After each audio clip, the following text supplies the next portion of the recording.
Well, just into our newsroom, Preston County Board of Education officials have confirmed a case of whooping cough within its school system.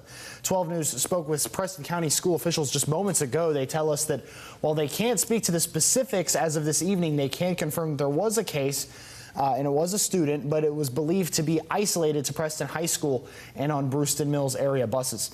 Those same officials say other students may have been exposed. If you notice symptoms in your child, such as rapid coughing fits and a fever, the Board of Education asks that you contact your primary care provider. This case joins multiple others that have popped up across the state in the past few months, including in Webster County and the Wetzel-Tyler County area.